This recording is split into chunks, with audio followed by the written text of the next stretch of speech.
Good morning. How are you today? Good morning. Good morning. Welcome to Introduction to Psychology. So today we are going to keep talking a little bit about chapter 1, especially focusing on the methodology portion, and then we will move to brain and behavior. So I brought several brain here. So maybe you will have a chance to choose your favorite color of the brain. So this one was our last slide, last lecture. So biopsychosocial theory. We've been talking about all different kind of subdivisions of psychology and history of psychology. So this is like an introduce of the last theory, biopsychological social theory. So this theory is kind of combined, mixed previous perspective as well. So biologically we need to looking at, and psychologically we need to consider, and social cultural framework we need to try to understand one person's maybe behavior and maybe mental disorders and anything maybe unusual, maybe usual. So those are theory kind of mixed together, biology, psychology, and social context. So we need to try to understand a person's behavior. Because do you still remember what's the definition of psychology? I don't remember the exact one, but it's the scientific study of human or the reactions and personality traits of humans. Yeah, very good, very good. Yeah, behavior and mind. It does include your all the definition as well. So we understand human beings, their maybe behave, their personality, and their maybe some actions and reactions, and all different kind of mind and behavior. So in order to understand them, probably we are going to use that theory, psychosocial theory. So imagine a person suffers some anxiety. Honestly, I do have a little bit of not like a severe anxiety, but whenever I kind of come in front of the people and the students, I feel a little anxious going on. But people say, "Oh, you feel very confident, Sarah. Don't worry about it." But inside of me, it's like a little anxious. Yeah, anxiousness going on. But imagine a person who suffers anxiety. Maybe that person need to take a medicine. Yeah. So in that sense, maybe those anxiety comes from their parents, like a more biological inherited element of anxiety gene, right? So we need to look at, maybe understand that person, try to see maybe family background, their maybe ancestors and grandma and grandpa. So those are biological portion. And psychological portion, if somebody suffer anxiety, probably they have a certain personality or traits. Can you name, maybe possibly can you guess any maybe person who suffer anxiety, what kind of personality or traits that person may have? Can you name anything? Introvert. Oh, introvert. Yeah, introverted because not much like exposure to other people. Yeah, introverted. Yeah. Just being naturally shy. Yeah, naturally very shy. Yes.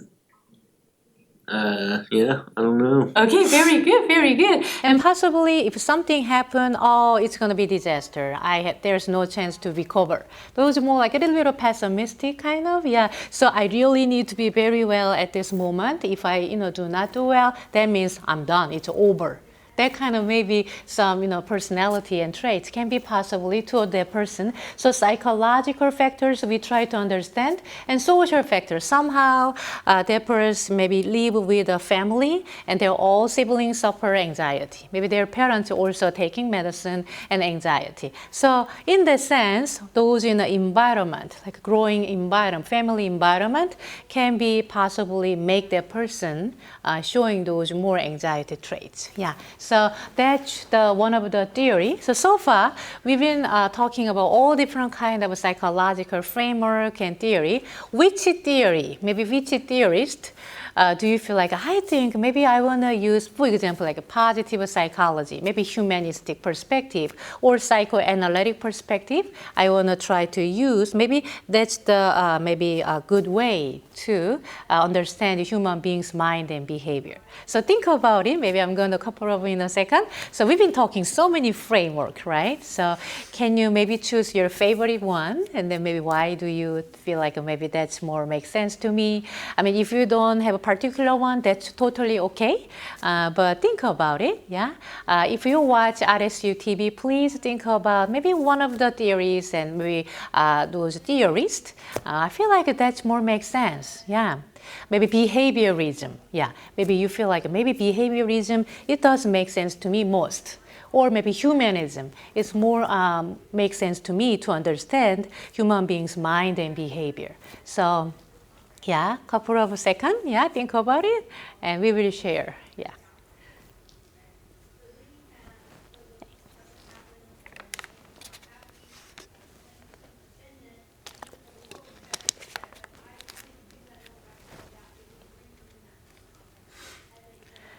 Okay, yeah. So you have maybe your kind of, your interesting or favorite framework to understand? Yeah, I mean, I would say if I was to choose one, it'd probably be, the positive psychology one. Okay. Just because, of, growing up in a different environment than most people did, going through foster care and stuff like Okay, that. okay. It just helping people flourish and, be happy in their true potential would be cool. Yes, yes. And positive psychology is really looking at for the resilience as well. And no matter what, there are people thrive, from that any kind of environment. So they really want to know what makes them, like a thrive in their life, no matter what those in the environment and nurturing perspective. So I think that will be really cool subject, yeah. And I appreciate your opinion. Thank you so much. So let's go to the next one. So this is the maybe you can choose this one for your reflection paper topic if you want to. Remember how many you need to write? You need to write one, but you can write one more for the extra credit, right? Yeah. So, but please to maybe try to consider to write two, so you can have a good grade for your final. So, if you don't mind, could you read, Daniel? Yeah. What's your take? Part 1. If you saw a psychologist, which of your cultural characteristics would the psychologist have to understand to get you? Are you a typical member of that culture, or do you differ from most others in some way? Okay, thank you so much. So if you feel like maybe this is a good topic, I can relate my own experience and I can answer, choose this one, and you need to write how many pages you need to write? Ooh, I don't remember that. Two. Two? Yeah, two. But if you feel like maybe I cannot write 2 pages, that's too much, you can choose 1 page and then maybe write 1 page long and then choose another topic and write 1 more page. Yeah, so you can do it. So I know Daniel introduced a little bit about his little own culture a little bit. So I mean, you may choose this one, but you don't need to. And some of you who are watching this TV thinking about, I'm kind of special because I'm immigrated when I was 10 years old. So it can be different, not typical growing in the United States, right? So maybe psychologists, they need to know before they meet me, or maybe I can discuss at the beginning session of the psychology, those in a counseling session or maybe therapy session. So do you feel like it can be a good topic for you or interesting? Would you like willing to share or maybe not necessarily? I mean, I would probably choose another one. Okay. I mean, something that I can write a little bit more about. Yeah, sure. Also, is this all like on Microsoft Word type of type 2 pages or yeah, two like double space. So it's not Double that a lot. space, Like okay. single space can be lots of word, but I guess double space. So you can do it. You can do it. Yeah. There's an example. Yeah, I'm gonna put over there so you can kind of see how other people write about a certain topic. Yeah, before you submit. Yes, good. Okay, so it can be. So I'm gonna introduce during the class. Oh, maybe you can choose this one for your reflection paper topic if you want to. Yeah. So that's the one of the thing. And pseudo psychology. So since we've been talking about psychology, different field of psychology, pseudo means false, right? It's not right thing, right? Pseudo psychology. If you're looking at here, underline phrenology. So if you can you touch your top head right here? Can you touch? Yeah, those are on your skull. Yeah, in the skull. Yeah. If you have, can you maybe try to maybe find any bumpy area on your top head? Yeah. So I think I see like a little bit over here. If you see like a bumpy area on your top, that means you are very intelligent. Yeah, and if you have try to kind of touch maybe near your kind of the right side of ear, yeah, maybe kind of little flutter here. Do you see any like a bump, like a area? Yeah, maybe if you have those bumps, that means you're very kind, yeah. How about the left ear? Try to kind of touch near the left ear part. Maybe find some bumpy area. If you have those bumps, that means you are very generous. Yeah, so people like previously think about different area of those bumpy part on your skull. It show your personality, your traits. They believe in that way because back then we do not have a functional MRI or any MRI, so there's no way we can see inside of our brain. But our researchers and maybe ancestors and maybe my previous scholars, they think about some connections. So certain portion of a bumpy area on your skull that indicate your traits, like a personality. But it's still like a pseudo-psychology because, it doesn't match exactly about their personality, but it's really good thought, beginning of the thought. We will begin to chapter 2 today. It's a brain and behavior. So brain, inside the brain, each portion of brain, it does have a different function. It's all connected, but each part of the brain, like a hippocampus, those are relating with your memory function and learning. So each brain portion part, that's relating with your particular behavior. But if we were thinking about phrenology, it's really good thought, right? Certain part of a portion of your skull, it's relating with a particular personality. So I think that's really good beginning thought about psychology and inside the brain. And spiritualism, if you have a right palm, yeah, can you show me your right palm? Yeah, right palm. There's like a 2 lines. Do we have those 2 lines? You can look in your palm, like 2 lines right there, yes? And this is like a first and the second line. There's like a 1 very long line, kind of, mine is 2, but I guess long line until like this much. It's not that clear, but pretty much long line. If you're looking at your palm, Daniel, do you see those lines, kind of straight line? I see one right there, one right there, and then I see one that goes all the way. Yeah. People say if you have those in a line, straight line, it's a clear and kind of long. That means longevity is guaranteed. I feel like you will live a long life unlike your wish. Maybe.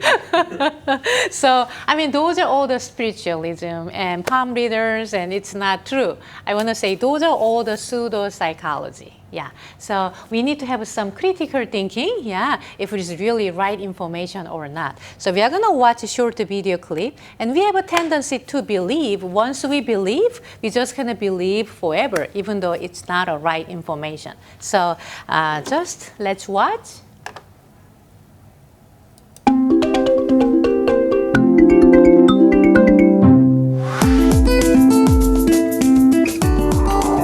Belief perseverance means that you believe a certain way even though all evidence points the other direction. Belief perseverance is when you have high hopes for something happening that at the end of the day has no chance of happening. When I was in school, I used to have high hopes of being like an AV honor roll student, and I was like, I'm not doing very well in my science class. That's the class I really struggled in. Turns out I just couldn't even get all the terms, and I would do tutoring and all this stuff, but I could never get an A in that class, and I had high hopes for a B, but C was an average, the only average I maintained in my science class throughout the whole year. The time where I experienced belief perseverance was when I got, I've maintained a 78 in the class all semester, and there's barely any opportunities to get a higher grade, but I still believe that I'm going to get an A just because I really want my 4.0.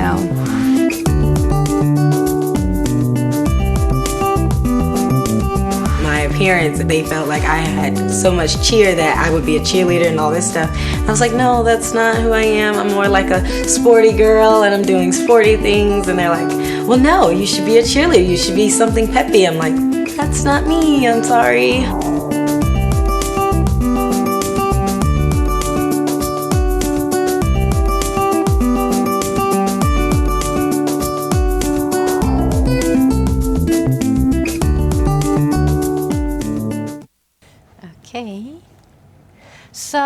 this is like a last portion of this chapter.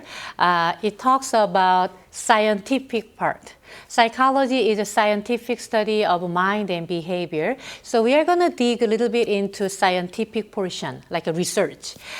So when we do psychological studies, we can do three things. Descriptive, using some descriptive statistics, and describing, exploring some phenomenon.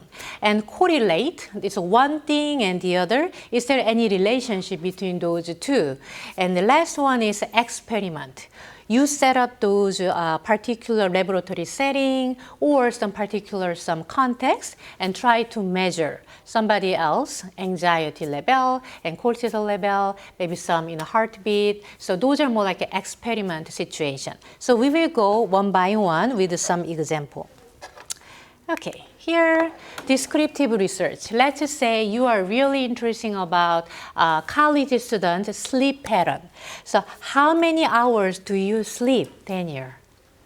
Right now, 8 to 9. 8 to 9, I which is was good. I was sleeping a lot less than that, but whenever I started college, I was like, I want to get the most sleep. So I go to bed around 9 o'clock. Okay, And then you sleep get up until, early.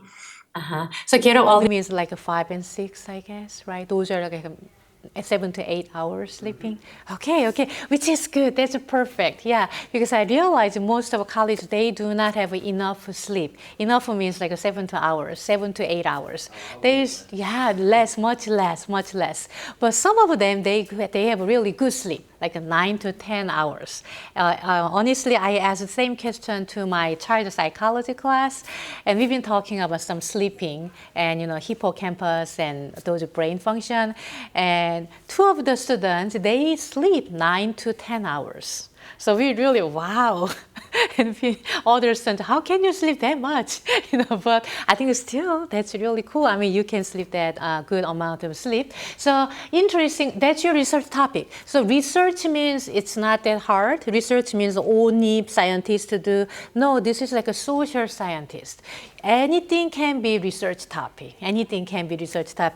Choose your interesting topic. So maybe your interesting topic is, I want to know college students' sleeping pattern and sleeping hours. So you ask people, or maybe using some survey. In that sense, you can distribute that survey for 100 people and 200 people easily. Maybe your simple question, number one, how many hours do you sleep per day? And number two, how do you feel after sleeping that amount? Something, like that. When do you go to bed? And, when do you wake up? So you have some multiple choice and then do survey and then easily collect 300 and 500. And there's like a qualitative research as well. That means you need to interview one-on-one. Daniel, how many hours do you sleep? And do you feel fatigue and energizing? Maybe you can kind of ask, why do you sleep so late? Why do you sleep so, maybe so early? So we can ask all different kind of questions and describe. Those are more like a descriptive research. Next one is correlational research. Correlation is if one thing happened, the other is how does it relate to each other. So my another question will be, so if you're interested about sleeping pattern, how college students sleep habit. So Daniel said, I'm gonna go to bed usually 9, maybe 9 to 10, 9 to 10 p.m. and try to sleep 7 to 8 hours. So in the morning, maybe 5 and 6 and 7, I feel great, So, but some of the students, they go to bed like a midnight, toward more like a midnight, And then we will ask that person, what time do you have a class? So Daniel, what time do you have a class usually? 8 o'clock. Maybe that's why. I have an hour-long drive, so. Okay, that's why. So we see some correlation. Because Daniel goes to bed 9 p.m. and he does have an 8 o'clock class almost like every day, and he needs to drive 1 hour driving from home to school. So it makes sense, correlate. So maybe we can kind of making a conclusion.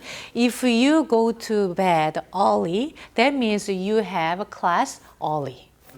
Is it like a possibly? So if you go to bed early, possibilities you have earlier class.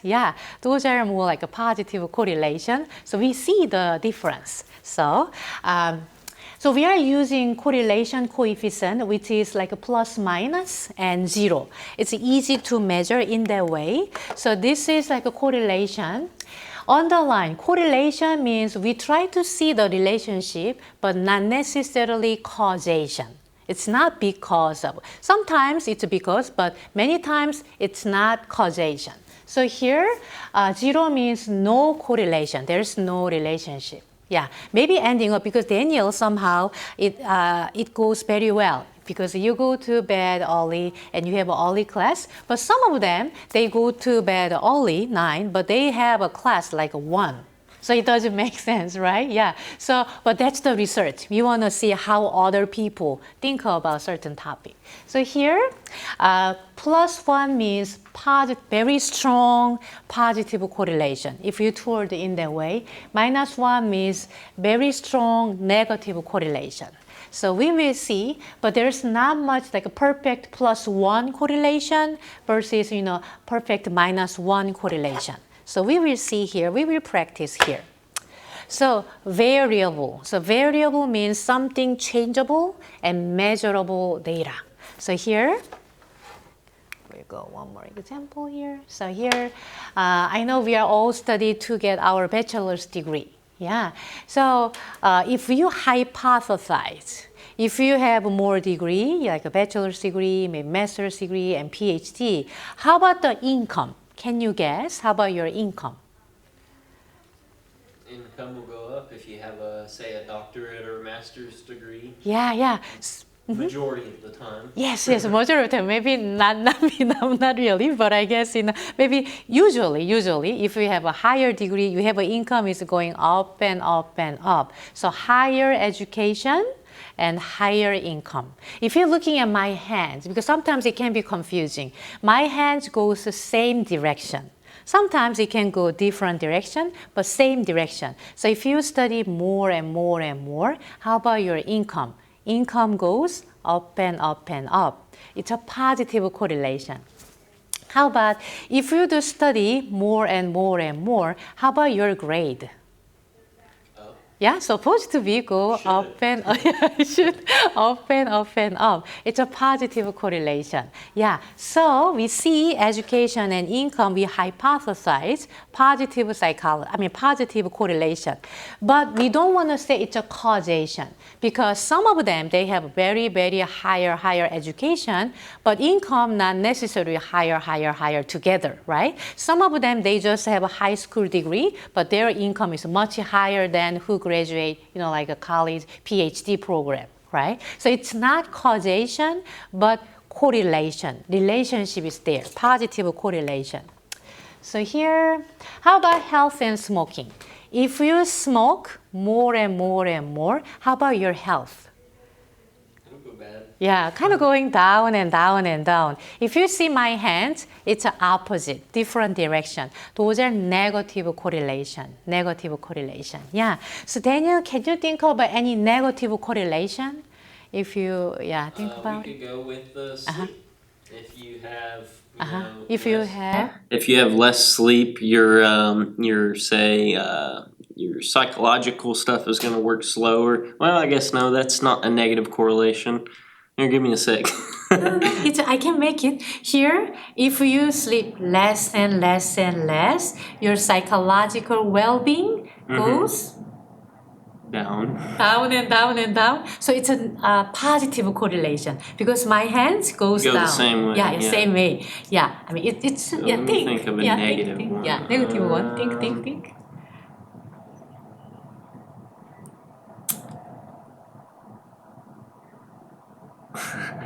It's okay. Yeah, well, I will go back here. Yeah, we will have another, examples. It's okay. But you see, those are negative correlation, right? Different direction. So here, if you're looking at the positive correlation, if you have more and more degree, supposed to be income goes up and up. Those are positive correlation. Those are plus 0.70 correlation. Yeah, positive correlation. So here, if you make some graph, it will be like this shape, like a right side. Those are positive correlation, education and income. I mean, we are psychologists. Daniel, you and me, we are psychologists. Try to do measure and survey and interview, try to make some conclusion, right? So here, another example, negative correlation. If you smoke less and less and less, your health goes up and up and up. Oppositely, if you smoke more and more, your health goes down and down. It's a different direction. That means negative correlation. So minus 70, negative correlation, opposite side of those scatter plot, those graph. Those are correlation. So, I mean, there's not much perfect correlation, +1 and -1. Close to +1 means strong positive correlation. Close to -1, that means strong negative correlation. 0 means no correlation. Okay, so could you read for me? Maybe you can choose this one for your reflection paper topic. Yes. What's your take, part 2? Have you ever noticed two things correlating in your own life? Increasing together, decreasing together, or one increasing when the other decreases in a predictable way, but without a causal relationship between them?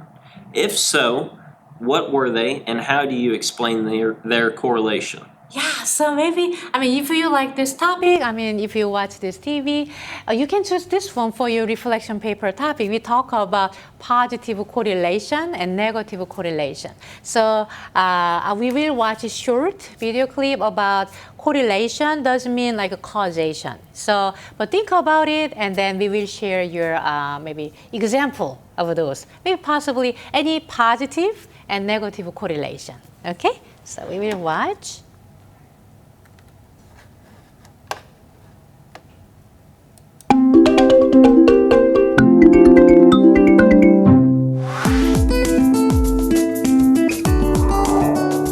Correlation means like when two things are related, and causation means like when something is causing the other thing. Correlation causation fallacy is the misconception we get when we think this event happens because of this event. They might be related, but it's not the prime factor of why that happened. Correlation causation fallacy is a mistaken belief that if there is a strong correlation, then one thing caused another. I remember during school I would chew gum a lot and think that it would help me with my test, and I did it 3 times and I was like, oh, and then I did really well on those tests. And one day I didn't have gum and it was like a pop quiz and I was like, no, there's no gum anywhere and I don't have any gum, this is not gonna go well.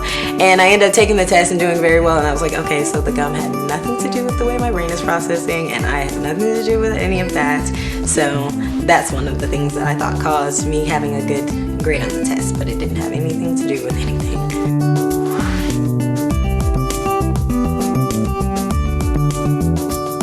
Playing football in high school, I would wear a certain piece on my uniform, and we have a saying, it's called look good, feel good, play good. So we're looking good. It makes it seem like we're playing better because we have like our little accessory on or whatever, but it's really just like a boost of self-confidence.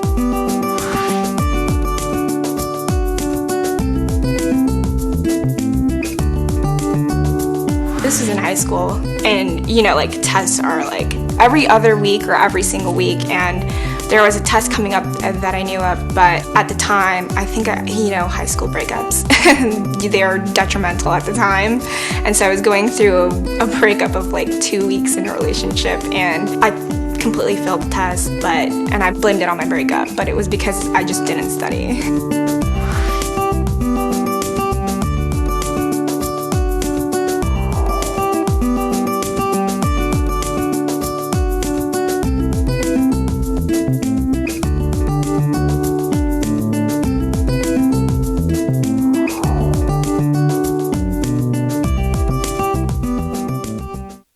Okay, so Daniel, can you give me any positive correlation or negative correlation? Anything? I was gonna give a correlation causation. Okay. But no, I got you. A positive or negative correlation. I would say, I don't know. So let's say, for example, when you smoke medical marijuana, Okay. and it affects your short-term memory. Okay, negatively. Mm-hmm. Yeah, yeah. Yes. So if you have more medical marijuana, I know maybe somebody maybe use it for the medical purpose, but still those It'll still memory, affect, your short-term function can memory, be. and that would be positive. I'm still trying to figure out a negative correlation one, other than something that affects your health. Okay, okay. Can't think of a negative one like per se. Yeah, if you use, I guess if you use more and more medical purpose of marijuana, your memory skill, memory Gonna go function maybe down go and down down and and down down. and down. So that's a perfect negative correlation. You got this. Yeah. So if you want to do, you can use that as a reflection paper topic. That would be good. But let's go another topic. So this is like a last research experimental design. For the experimental design, we're not say because of this. Let's just say there's some pill. If you take this pill, your memory, since we are talking a little bit of memory will be increased, memory will be enhanced. Would you like take those, the memory enhancement pill, Daniel, if there is anything? Yeah. So we need to do experiment. Yeah, sometimes kind of last phase of those pharmacy and all the those company, they need to have a human subject to test their medicine as well, right? I mean, of course, it's already passing all the the standard, right? Those are last phase. So imagine they recruited 60 people.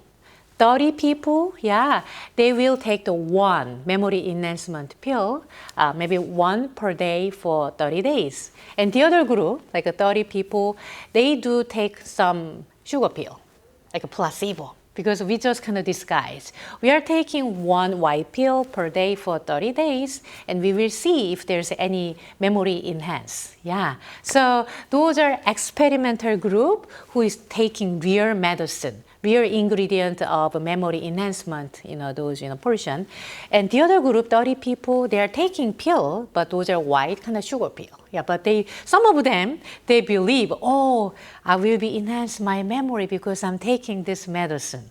Yeah, those are, what do we call those? Yeah, if you believe, if maybe something will help me, even though it doesn't have any active ingredient of medicine, I will explain. I will show them one soon.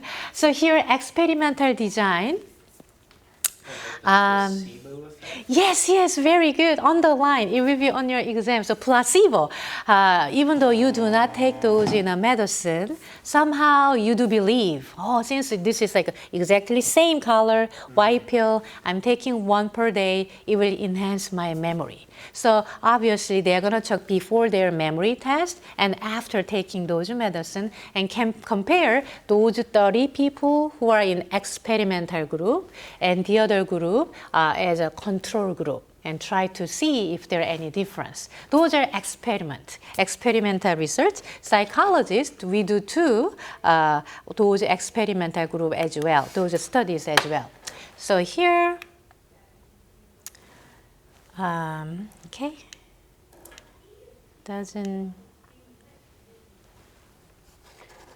it doesn't go to the next slide. Okay, just a second.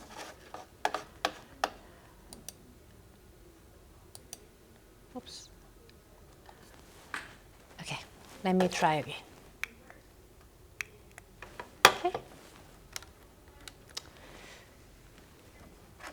Okay,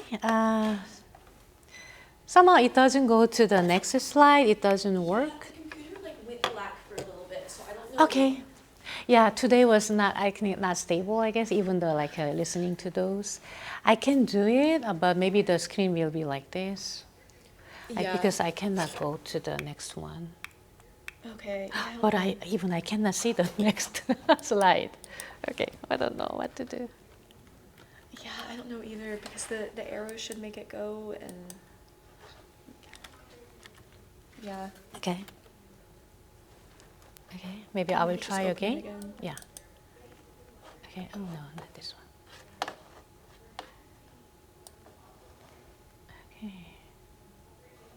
Sorry. Where we are. Okay, here. With this one. Let me see. Okay, it's working. Yeah. Okay, thank you. Okay.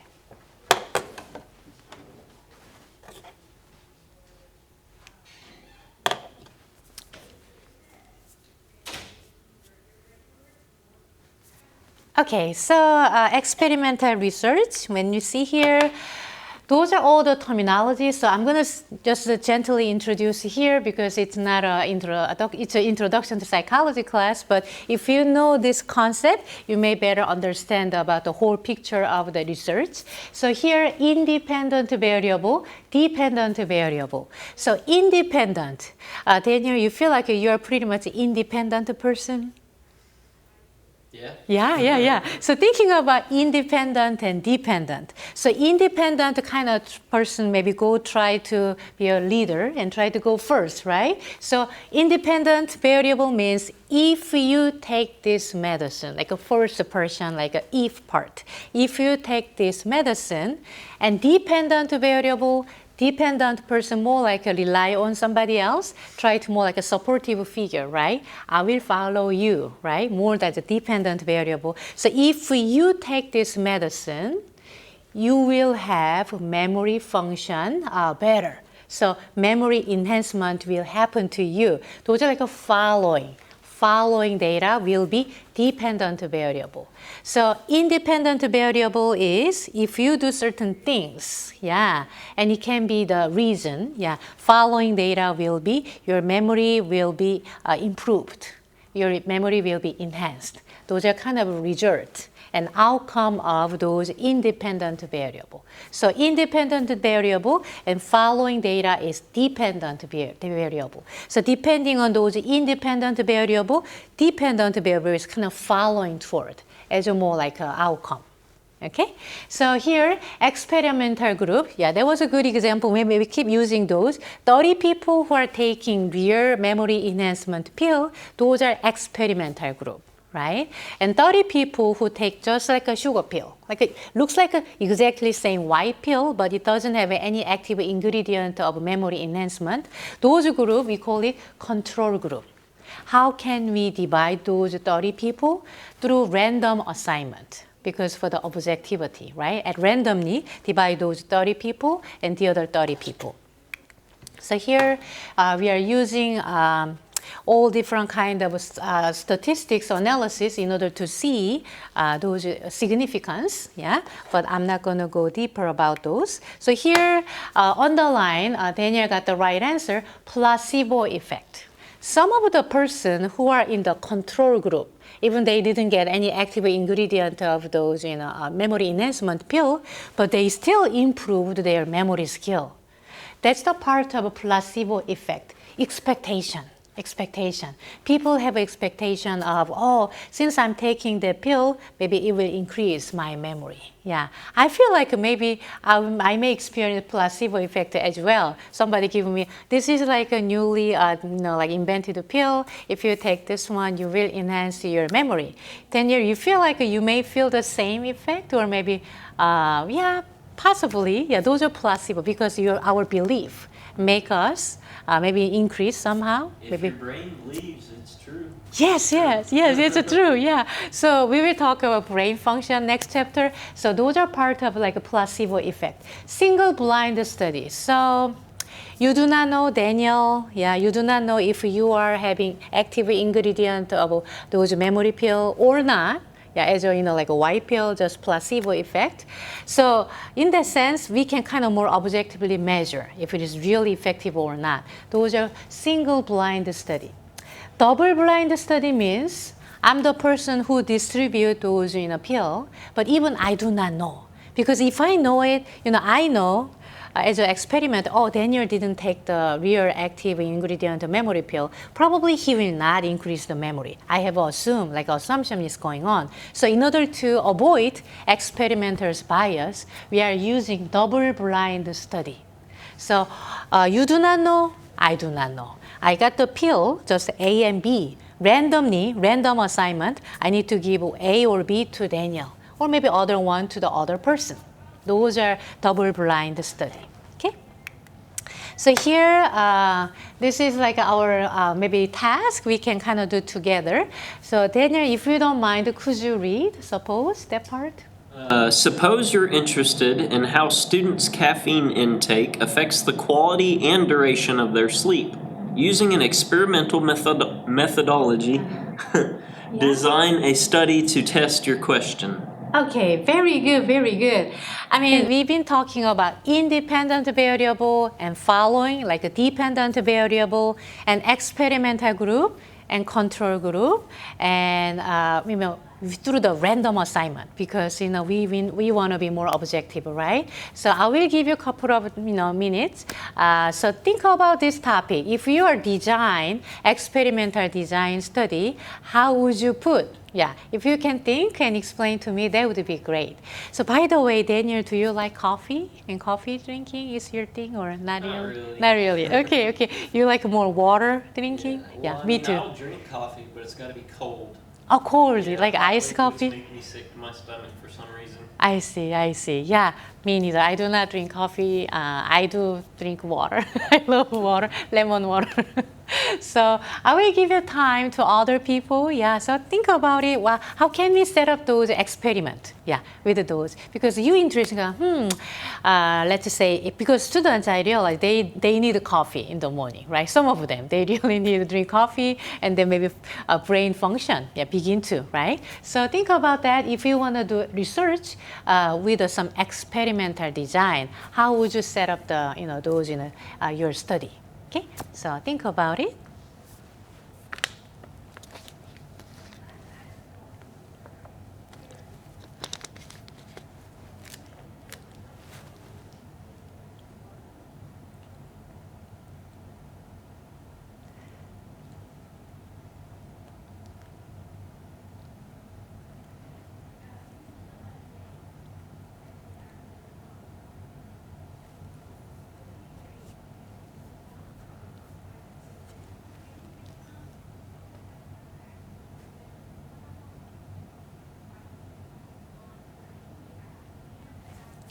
Okay,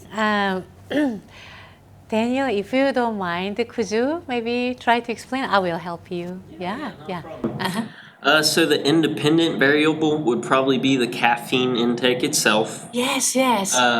What is/are the dependent variables? I would say that would be the students taking the caffeine. It said who would be your experimental group, your control group. So experimental group and control group.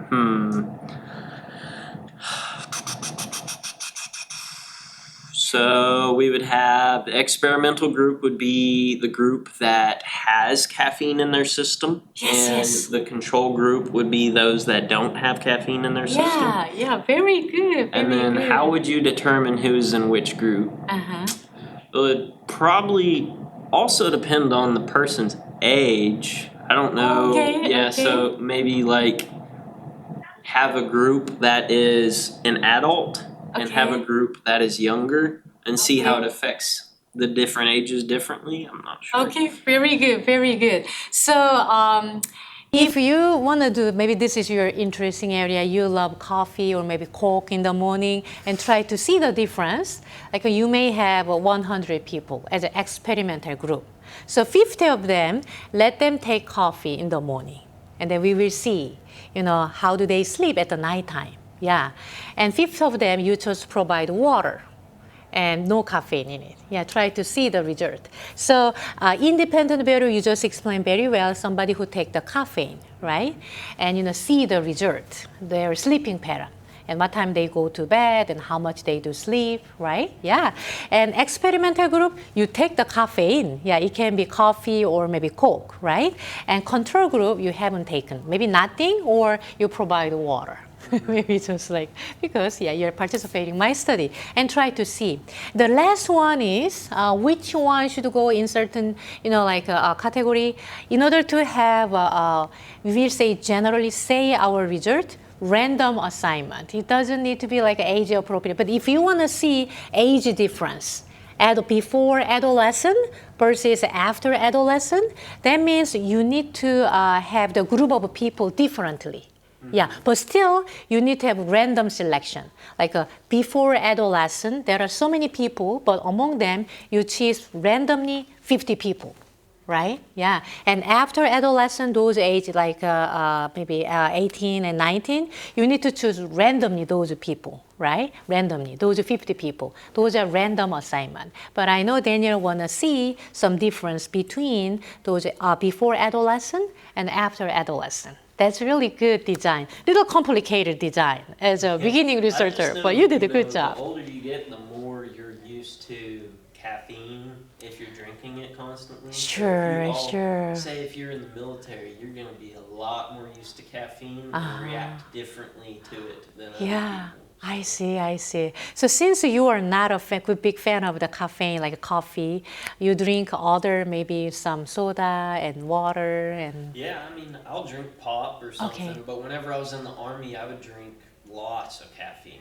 Caffeine, Because okay. you had to be awake. You Oh, know, okay. So like now I'm kind of staying away from it because it doesn't really affect me anymore. Okay. But it's unhealthy. Yeah. How much I've always had. Yeah. Okay, good. I really like it. So you drink more, try to drink more water and, you know, I like avoid water, coffee. Yeah, that's good. Good to know. Thank you for sharing. So this is like, so far we've been talking about scientific part of those, you know, psychology. So here, scientific method, if you want to do real research, maybe I'm going to explain like this, like a circle. So number one, posing a question. Maybe I will share recent my study. I was really interested about relaxation activity, like a breathing exercise, because this class is special. We are taking exam, everything is online, so you don't need to worry too much about those. But in person class, I set up the day and we take an exam in person. Yeah, some of those students, they're working so hard, and some of them, they're very anxious before taking exam. So I've been doing this relaxation activity for a long time. You know, whenever we take the in-person exam, I do this relaxation activity and then try to give them those test set. So one day, I feel like maybe I should do some experiment if it is really working. That means if my relaxation activity does really influence students reduce their anxiety before taking exam. Yeah, so I will show that, you know, relaxation activity later chapter. So that was my question. Does relaxation, you know, breathing exercise maybe reduce students' anxiety right before taking exam? The second one, conducting a literature review. So I tried to see previous research about mindfulness breathing exercise. Guess what?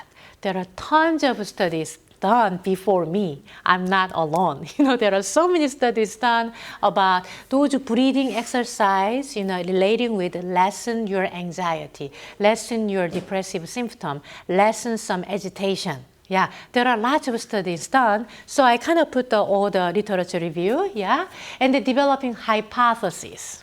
So my hypothesis was, if you do exercise, those breathing exercise right before exam, you will reduce your anxiety. Yeah, so this is like experimental design. So what I did is, before we are taking exam one, I asked the students to kind of fill in their anxiety level, because we want to see like a pre-test and post-test. So before I do all different kind of relaxation activity, let them fill in those anxiety tests. Those are only 10 questionnaires, so they can kind of quickly fill in. And then after that, right after that, I do relaxation activity. And then they took exam. So I did like 3 to 4 exams. So after all the first exam and second exam and third exam, the last exam, before taking those last exam, because it's a real situation, they need to take the exam. So right before taking those last exam, I give them away those anxiety tests, like a 10 questionnaire. So I try to see for one semester, does it really work, my relaxation activity right before the exam. So guess what? It's working. I mean, significantly, statistically significant. So I'm so excited about those results. That means I need to keep doing relaxation exercise right before exam so I can help students reducing their anxiety level. Right? Yeah, those are experimental study. So test hypothesis by collecting data. I did those pre-test and post-test with several classes. Yeah, so those are testing hypotheses, collecting data, and analyzing data and drawing conclusion. So I need to do it, keep doing maybe relaxation activity right before exam. So help students reduce their anxiety. Okay, so that's the study. That's the psychology of part of the research study. Yeah. So here, maybe other things here. In order to you do your own research, even like a survey, you need to go through IRB, Institutional Review Board. RSU does relate with OU IRB. So even like a survey, like 30 questionnaires, you need to get approval. And then you can collect the data if you want to present your work at a conference or for the publication. If you just want to share with somebody else, maybe some informal questionnaire will be okay. But honestly, any survey, maybe we need to get approval if we want to make it more professional and then presenting at the conference level. So that was about our research part. And chapter 1, it talks about all the subfield of psychology and history of psychology, pseudopsychology, and research part. Yes. So did you enjoy this chapter? Yeah, yes, thank you. So we will move to the next chapter, which is chapter 2. I know many students, you are excited about learning brain. And how does brain function related with your behavior. So I will move to the next chapter.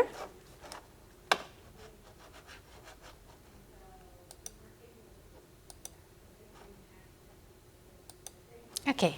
So chapter 2 is brain and brain behavior. So in this chapter, we will talk about brain and behavior connections. So we do talk. Yeah, talking, because inside the brain, there's a function of the brain is kind of produce some language and comprehend those contexts. It's our brain function as well. There's like comprehension portion of the brain. How does it work, kind of connect? So we will kind of talk about brain and behavior, those connections. And activities within the brain, we will talk about how to drive, while your brain function, how when the brain function, certain part of, when you kind of making a decision and drive, and how does it work, your brain, while you are driving. That's your in-class assignment 1. So we will do together. Yeah, I will give you soon here this paper. And the brain and its part. So each part of brain does have a different function. But I want to say it's kind of exaggerating because our brain work together, collaboratively, interconnected. But people realize, and researchers find it out, certain part of the brain does very unique function of the brain. So we will memorize and try to understand in that way. But brain, it does function all together. So keep in mind, it does function together and interconnected. And nervous system and endocrine system, and how we do understand the inside of your brain. So it will be interesting chapter, brain and behavior. So before starting our chapter, I brought little mini brain here. So Daniel, you can choose your favorite color. You like the blue? Yes, I like blue too. So I will maybe using this yellow, for our brain study. Okay, good. So here, if you're looking at this man, can you describe, this is a Phineas Gage. Daniel, if you don't mind, what do you see here, that person?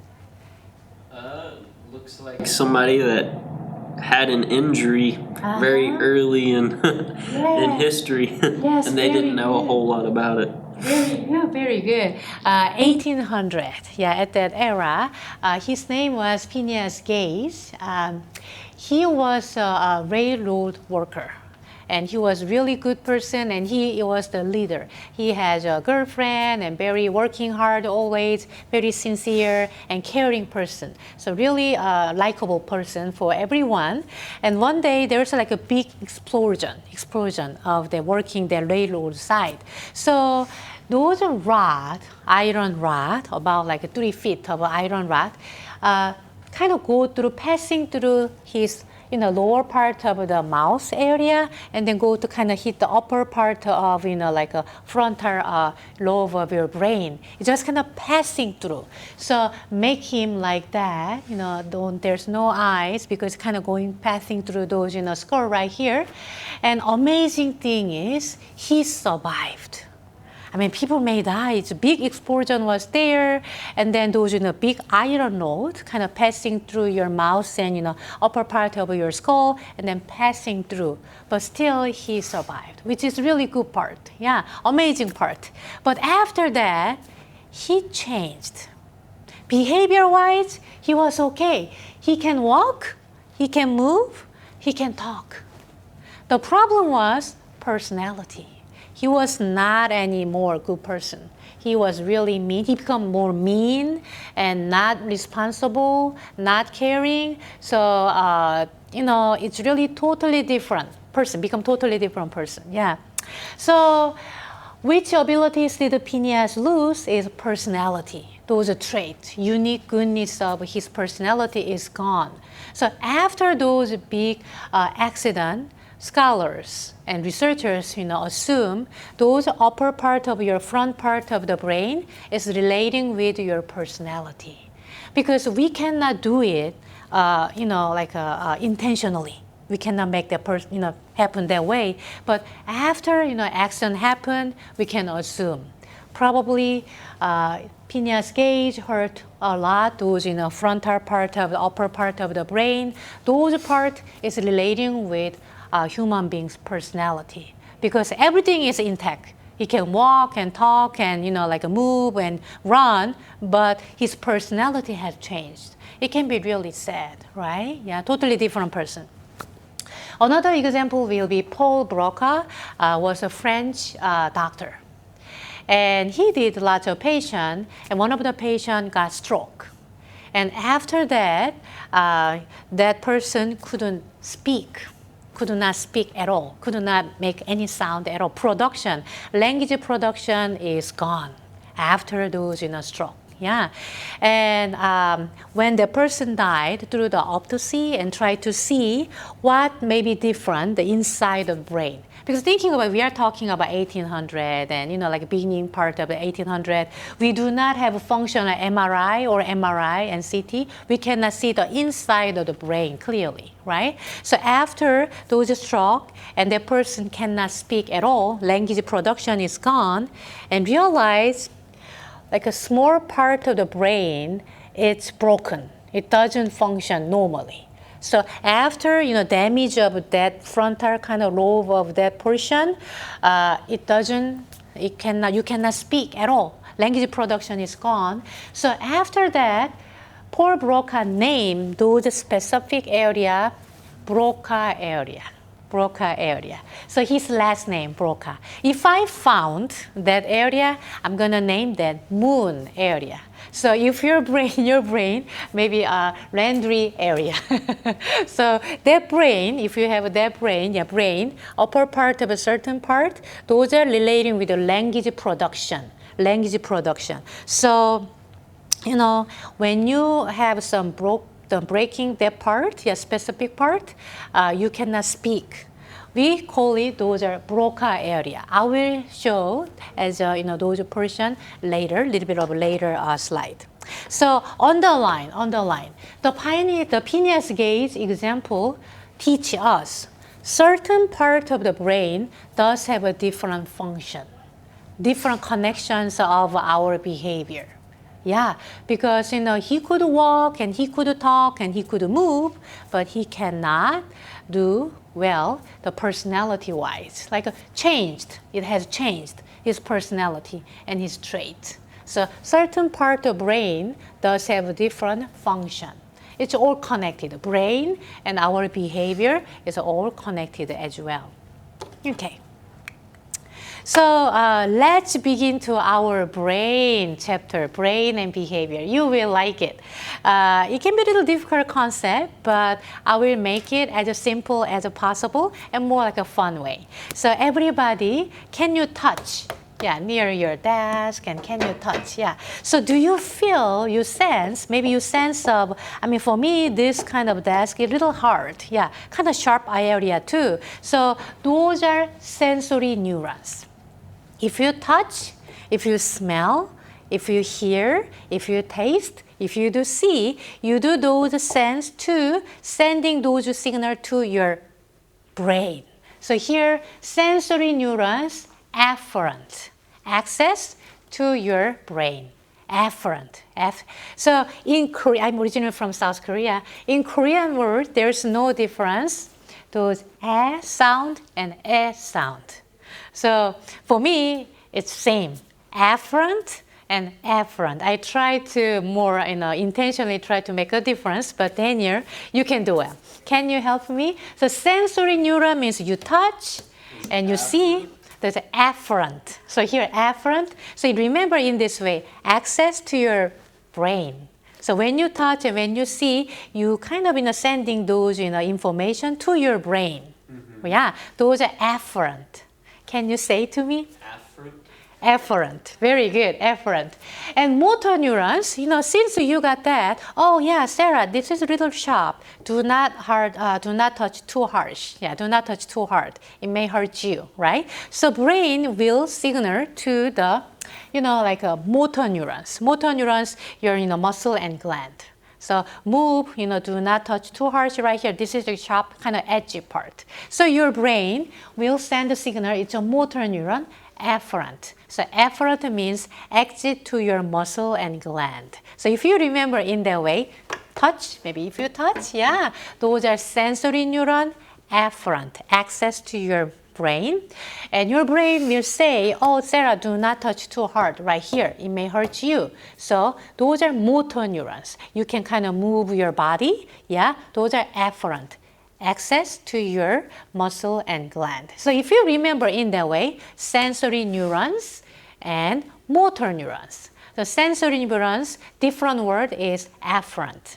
And motor neurons, we call it afferent. Afferent and afferent. Okay, hopefully you can make a difference, those sound. So imagine in front of you, those are like a burning real hot stove. Yeah, accidentally, you are not sure if it's on and off. You touched. What will happen? You might automatically think cold's hot. Okay. So if it's like, imagine in front of you, like those are like a stove, but you are not sure if it's turn on and off. You just touched it, and you're like, ooh, kind of reflex. Reflex means if maybe reflex doesn't work, thinking about that, oh, you touch your finger and send those signals, it's too hot to your brain using those sensory neurons, and your brain will command you, Sarah, it's too hot. You need to detach your finger from that stove. So I kind of follow the direction, touch it, sensory neuron, and motor neurons command you, detach your finger. So I detached it. If I'm looking at my finger, it's already burnt. Right? Yeah. So our body doesn't work in that way. If it's like an emergency situation, very cold and hot, we are using reflex. Oh, it's on. It's too hot. It doesn't need to go through sensory and motor neurons. We have lots of interneurons. In your spinal cord, there are lots of interneurons, and you will say, Sarah, just quickly. It doesn't need to making command and anything else. Almost like a reflex. Yeah, those are interneurons. So we do have neurons, sensory neuron, motor neurons, lots of connecting neurons, which is like interneurons. So I brought my neurons right here. Ta-da! But before I go to my neuron, I will explain. All the human beings, we starting from one cell. zygote. It's like one ovum from your mom and one sperm from your daddy, and through fertilization, we make one cell, which is zygote. So one cell becomes two cells. Starting like conception. And two cells becomes four cells. And four cells becomes 8 cells. And 8 cells becomes 16 cells. And then 16 cells becomes, can you tell me? 32, very good. And keep going and going and going. So every human being, we have 30 trillions of cells in our body. Amazing. We can, I do not know, like a trillions, like a 30 trillions of cells. Among them, especially some communicating cell, just like oh, this is like a sharp, and maybe your brain say, oh, do not touch too harsh. Yeah, those are communication cell. We call it neurons. So neurons, we are talking about neurons. So neurons, we have 100 billion neurons. So think about it. We do have 30 trillions of cells even in our body, and we have about 100 billions of neurons. And among them, I created one. I brought one. Among them, it's a one, and this is another. But imagine it's 100 billions of neurons. It's all connected here and here, and all connected, right? Yeah, we are talking about this neuron. Yeah. This today, yeah? Okay, here, those are explanation, and then I will go here. Those are reflex. If you touch any hot flame, we do not use sensory motor and motor neuron. You just kind of use reflex, kind of quickly detach your finger, right? Because we have interneurons. So many interneurons. So here we will learn about structure of the neuron. This is like one neuron among your 100 billion neuron, and this is another one. Guess what? Look closely. It's not connected tightly. There is a little gap, synapse, synaptic gap. Yeah, all the neurons, it's connected all together, but there's like a little gap. All the neurons. Those are synapse, synaptic gap. But I'm going to explain one by one. So neurons, it's a communicating cell. So that means you receive those signals from the previous cell, and then you send those signals to the another cell. Those are neurons. So we will talk about 3 parts of the neuron today, and that will be today's lecture. So everybody, if you don't mind, can you hold your hands like this, just like a tree? Yes, very good, thank you. Can you wiggle a little bit? Yeah, wiggle, wiggle, very good. And those are receiving part. Those are dendrite, underline. So dendrite, which is branch-like structure, and receive information from another neuron. Imagine we are talking about 100 billion neurons and talking about one. It's an anatomy of neuron. We will get this, right? So if you're looking at here, receiving part, like a tree branch, like receiving part, those part, we call it dendrite. Dendrite, you receive from other neuron, receiving those in a signal from the other neuron, dendrite. Yeah, dendrite, right here, dendrite, yeah. And the second part is soma. So soma means the cell body of a neuron responsible for maintaining the life of the cell, giving some nutrition. Those are soma, like a cell body, yeah, soma, cell body right here. Okay, those are soma, cell body, you make this cell live, giving some nutrition. Those are soma and cell body. And axon, can you show me your hands like this? Yeah, like me? Yes, axon. That means you send to your signal to the another neuron. Sending part. Those are sending part. You are sending those signal to another neuron. We call it axon.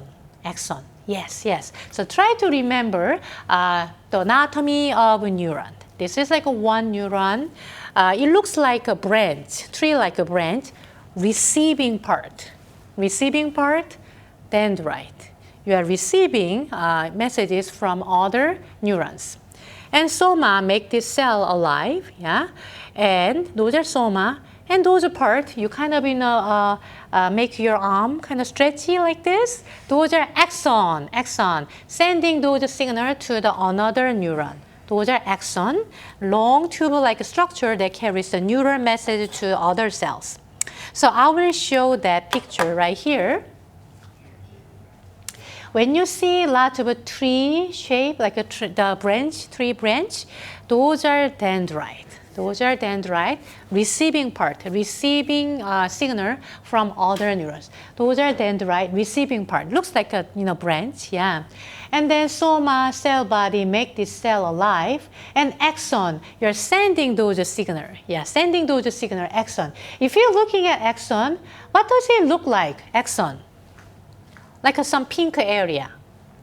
It looks like, to me, it's like looks like some sausage. Do you like a sausage? Yeah, it looks like a little sausage right here. Those are axon.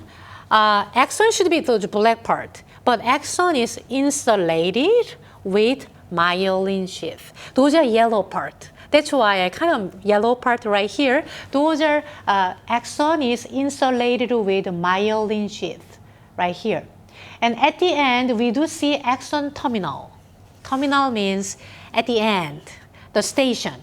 Yeah. So if you're thinking about this is one neuron dendrite, yeah, receiving signals, and those are cell body soma, make this cell alive, and sending part, axon.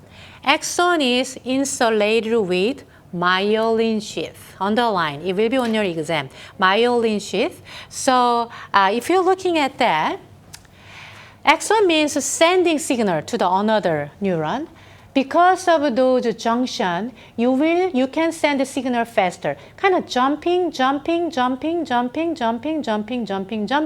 instead of sending those signal like this speed, you can speed up because of those insulated with myelin sheath. So I'm going to explain and show here myelin, underline. So myelin sheath, those are like a little, looks like a sausage part. Those are myelin sheath. It insulate, protect axon, and speed up neural those communication. So underline myelin sheath. Those are like a yellow part. In my case, yellow part. You can send the signal jumping, instead of sending all the way steadily. Those are myelin sheath. It's a glial cell, kind of supporting cell, but it's really important. Myelination will happen early childhood, or even before the early childhood, yeah. But it will help you connect those neurons and like a more better communication because speed up and protect and insulate myelin sheath. So I will show one more time here. Those are myelin sheath. Function-wise, do you remember what was the function of a myelin sheath?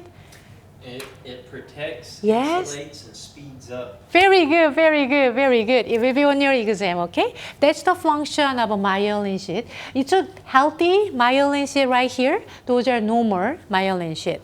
Sometimes you may have damaged myelin sheath. You feel like, oh, what's that big deal? But if you do not have a healthy myelin sheath, you do not send those signals appropriately. So you do not get the information. Maybe starting from very early age, maybe cannot pay attention and do not understand fully, can be part of the myelin sheath, those problem as well. So it's really important function, yeah? And 3 function.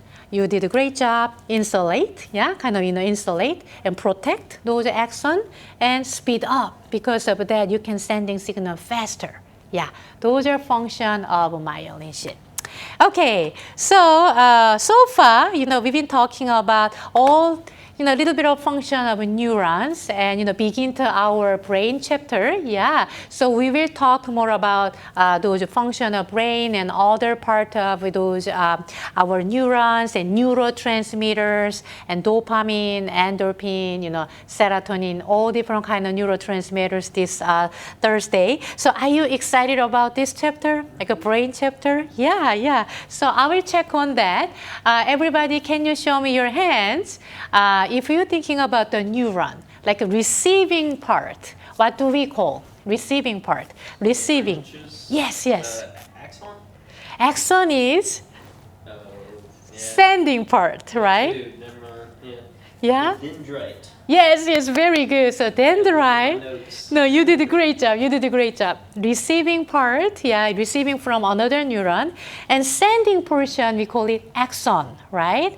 And axon is insulated with, The myelin, yeah, myelin sheath. Yeah, and the function of the myelin